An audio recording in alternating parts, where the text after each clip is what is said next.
Биздин сот системада азыр коррупциялык элементтер барбы, жокпу? В определенной степени есть. Бар, тура. Эч кимге бул секрет эмес да, бар экенинчи. Ошондуктан бүт укукту бардыгын сотторго берип коюп атабыз да. Дагы бир ушу коррупцияга жол берип атабыз да. Залогду же мынча деп определять этип коюшу мүмкүн да, туурабы? Азыраак, көбүрөөк депчи. Акча мындай берсең мынча определять этип коем депчи. Мынча берсең мынча депчи. Ошондуктан расмий тилде айтканда строгий правил игры керек да бизгечи. Формула. Понятно и гражданину, и обвиняемому, и судье дегендей. Туурабы?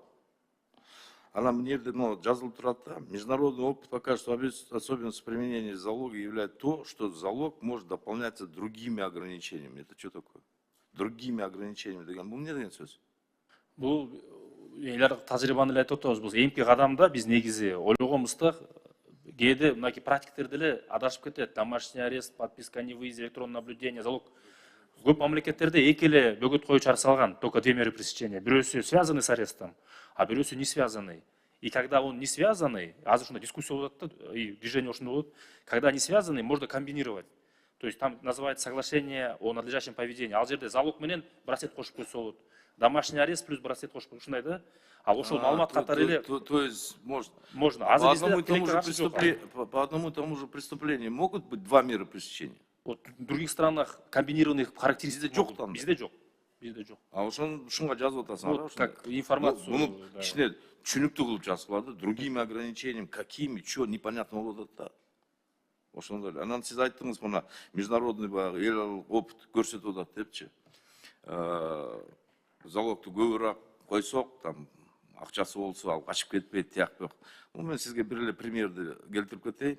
Того же Дурова под 5 миллионов евро выпустили, тура, миллиардера. Хотя его обвиняют в очень тяжких статьях.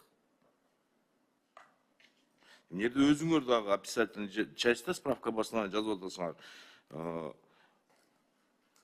Применение залога может дать положительный экономический эффект и позволить сохранить расходы государства на содержание под стражей в следственных изоляторах.